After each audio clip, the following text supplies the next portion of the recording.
இறையேசுவில் பிரியமான சகோதர சகோதரிகளே, இன்று நம் தாய் திரு அவை world day of the poor, உலக ஏழைகளின் தினத்தை கொண்டாடுகிறது.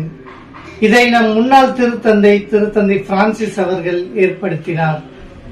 இந்த உலக ஏழைகளின் தினம் நமக்கு என்ன கூறுகிறது என்றால், நாம் செய்யும் இரக்கச் செயல் ஏழைகளுக்கு உதவுவதிலிருந்து தொடங்க வேண்டும். குறிப்பாக நாம் செல்வந்தரும் லாசரும் உவமையை எடுத்துக்கொண்டால், அந்த செல்வந்தர் ஒரு பாவம் செய்யவில்லை. மாறாக அவர் செய்த குற்றம் என்னவென்றால், தம்மிடமிருந்த ஆடம்பர சொத்துக்களை எல்லாம் அவரே வைத்துக் கொண்டு அருகில் வாழ்ந்த அந்த ஏழை லாசருக்கு ஒன்றும் செய்யாமல் போனார். எனவே விண்ணகத்திற்கு அவர் இடம் கிடைக்காமல் போய்விட்டது.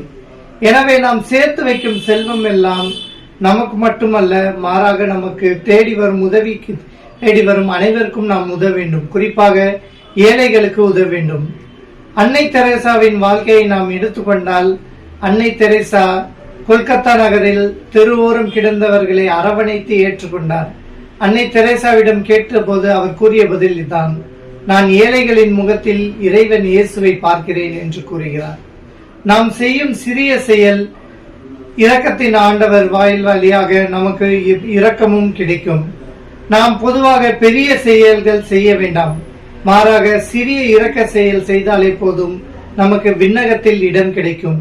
எனவே உலக ஏழைகள் தினத்தை நாம் நினைவு கூறும் போது நம்மை சுற்றியுள்ள ஏழைகளுக்கு நாம் உதவி செய்வோம்.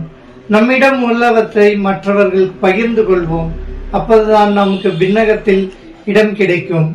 செல்வந்தரை போல நாம் எந்த பாவம் செய்யாமல் இருந்தும் ஏழைகளுக்கு உதவி செய்யாமல் இருந்தால் அதுவே பெரிய பாவம் ஆகிவிடும். எனவே ஏழைகளுக்கு நாம் உதவி செய்வோம், விண்ணகத்தில் இடம் பிடிப்போம். ஆமென்.